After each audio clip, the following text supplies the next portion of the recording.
最想说的是，我其实昨天比完赛，看到了玉莲的一封讯息，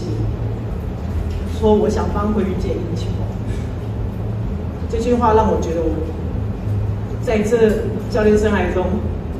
做的所有的一切跟付出，我觉得都值得。那因为大家可能不知道，他今天其实脚是拉伤的。我在比赛过程当中，我这个极度真的快哭出来，因为很多的不舍，很舍不得他在床上让自己这么努力、这么拼命，然后这么毫无保留的用尽他所有的力量去撑到这最后一秒钟。这个是我觉得小朋友们真的必须要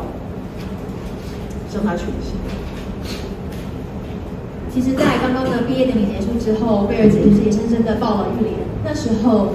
对她说了一些话，可以跟我们分享一下，对她说了什么？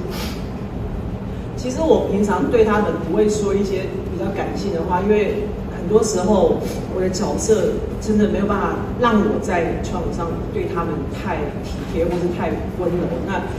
我觉得就已经打到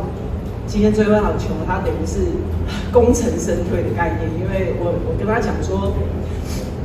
我很肯定他的表现。如果今天罗森在罗平在，可能结局会不会是这样子？那我相信他的努力大家都看到了，他这么辛苦，这么坚持，那他所有表现一切真的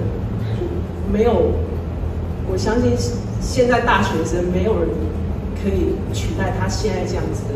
表现跟位置，所以我真的很谢谢他，辛苦。其实玉莲，我们知道刚刚贝尔姐说了，你的身上是有伤的情况之下，你毕业生涯6年的生涯，今天的最后一场比赛，你带伤上阵，是用什么样子的心情来到比赛场上的？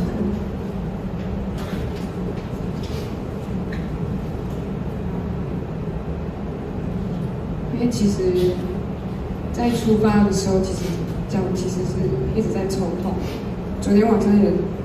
睡不太好，因为它一直在抽痛。可是我一直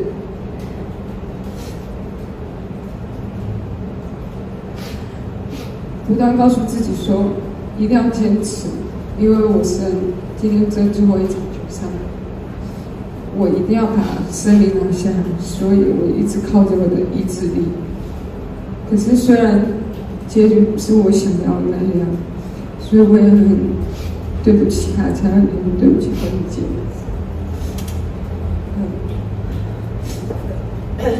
所以